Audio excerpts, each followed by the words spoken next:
this place is okay. No, I mean, really.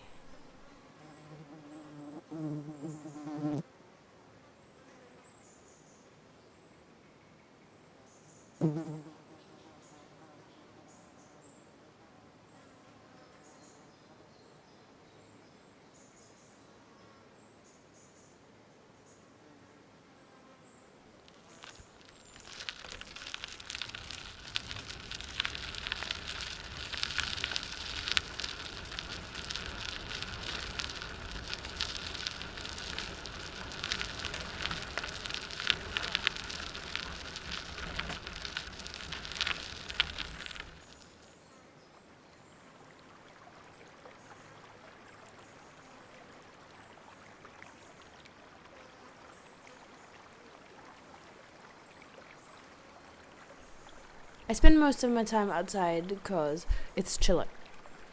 Endless vegetation. You get a good sense of scale. You don't start thinking you're important or something. You realize people are just rude guests, and trees and ants and ice and rivers are so much more important.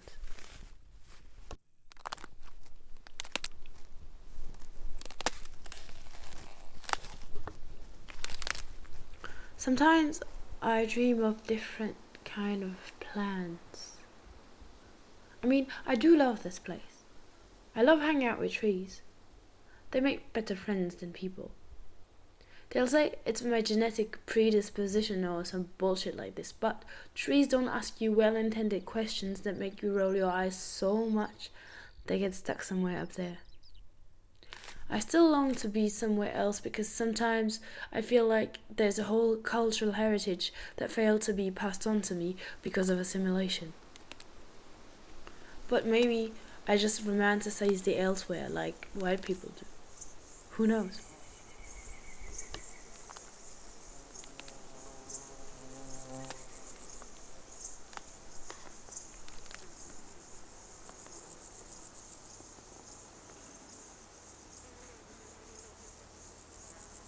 Once in a while I get asked where my dad is, and I'm like, he's in the kitchen.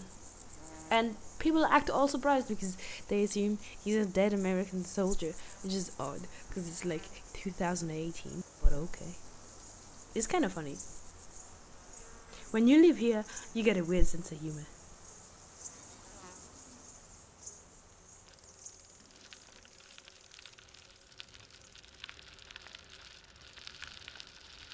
I know I'm not welcome here. People from the city usually say stuff like country people are racist and conservative, and yeah, maybe they are sometimes. You know, Germany, colonial history, or you don't. No.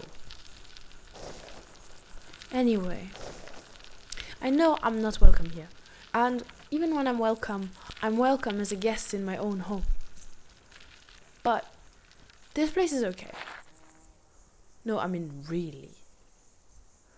Once you figure out some tricks, you're black in Germany and you rock this thing like a fucking professional. Hi.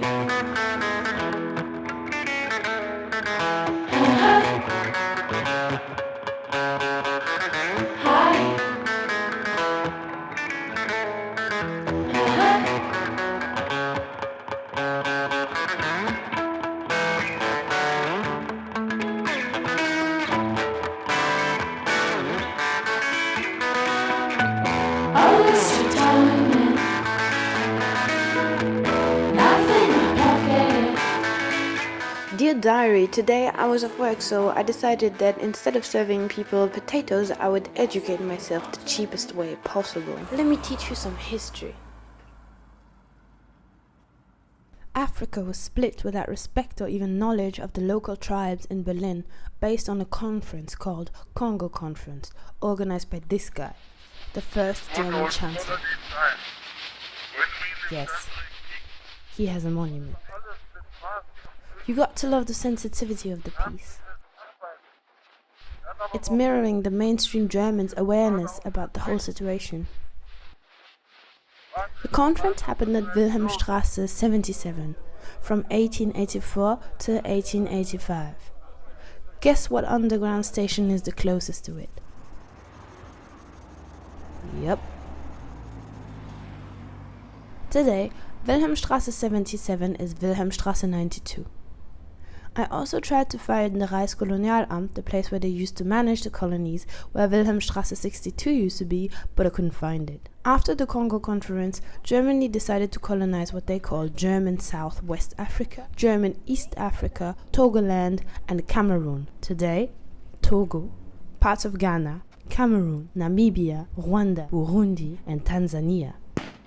They conquered the places with military and religious strategies.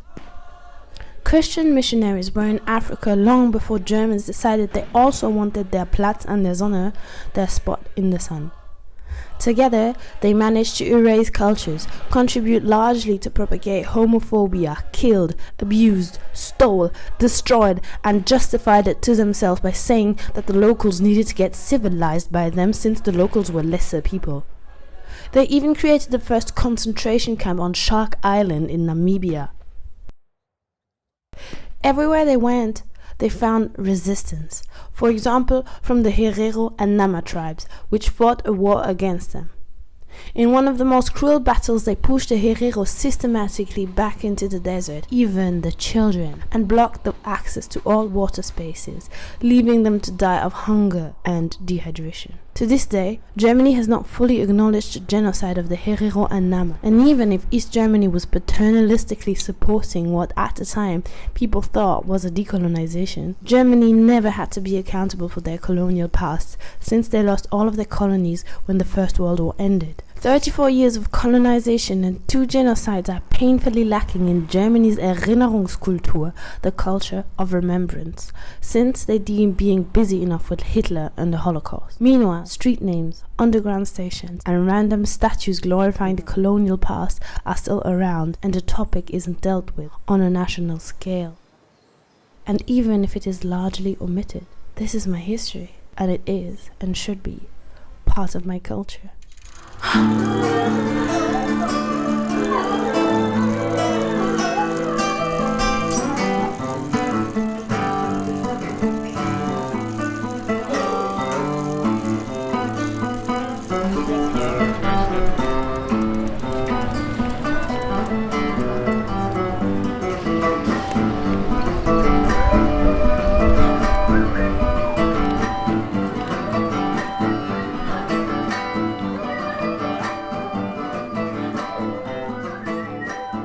Dear Diary, I've gotten so used to the fact that aspects of my life regarding my blackness were private or even intimate, that seeing them out in the open, chilling at every street corner, smiling at me, made me feel weird, exposed somehow, but finally amazing.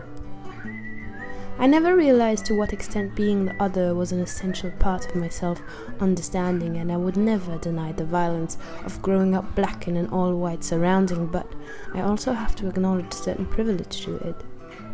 For example, I never had to fight for my right to come. I never had to fight for my right to stay. Certain struggles are not comparable with me only learning how to take care of my own hair at the age of 20. Unaddressed traumas, and making clumsy attempts to reconnect with a culture long gone from my immediate family.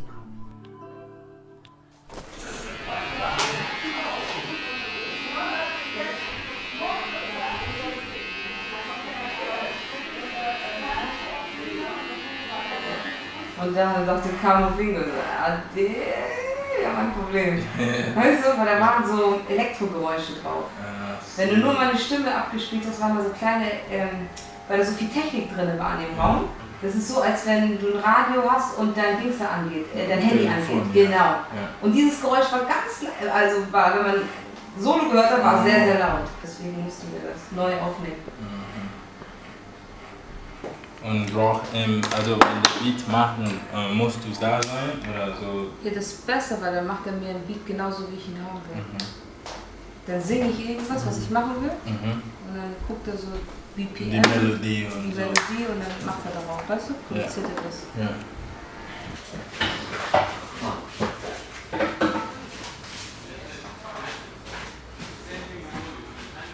Okay, das hast du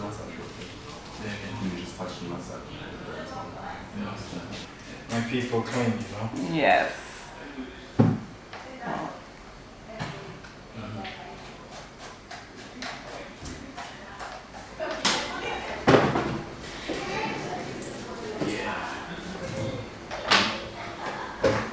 So, it's your turn. Thank you. Sorry for keeping you waiting. No.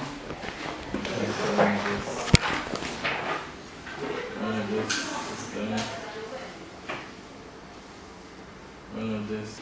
Let's check. That's okay. I need to breathe better, you know. Yeah. Yes, exactly. And if you see some line, I'm always not for that, but just, you know, I trust you, you know. So, we first get in our first guideline here. Then from there, we do the transition.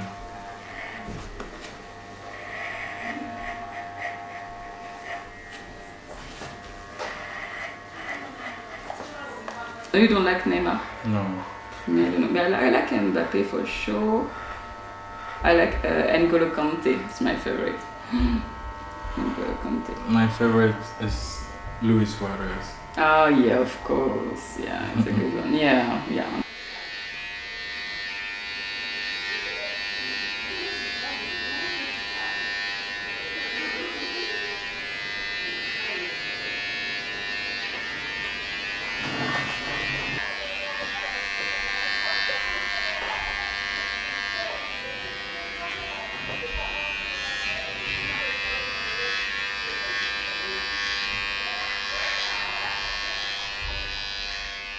When I see all this care and self-care, it makes me happy and strong. And a little bit like I belong.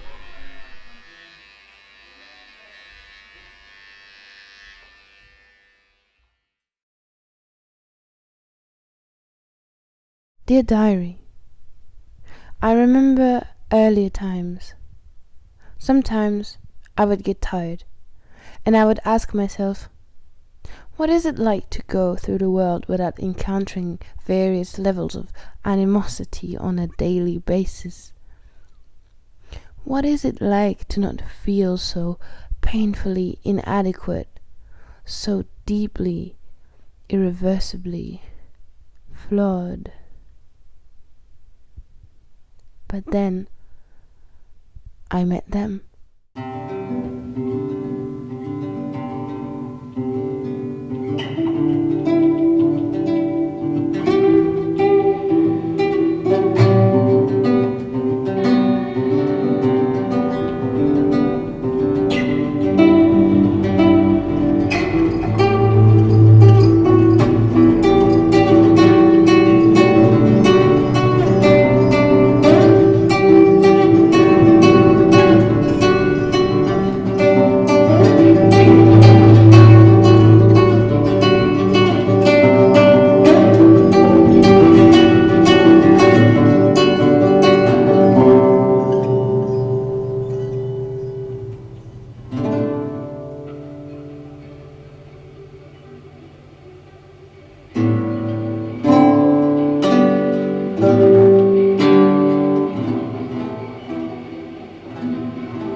I met them and I didn't have to explain myself anymore.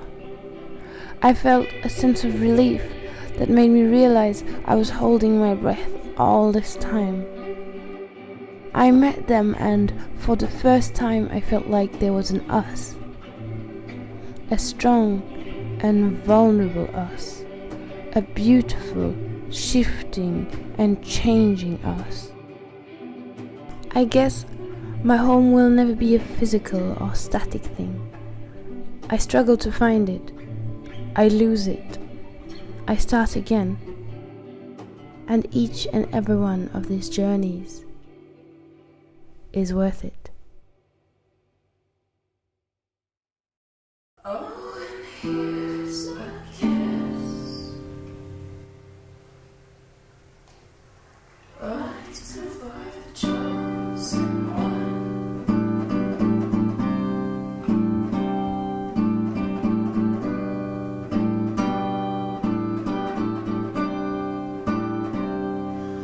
On your head.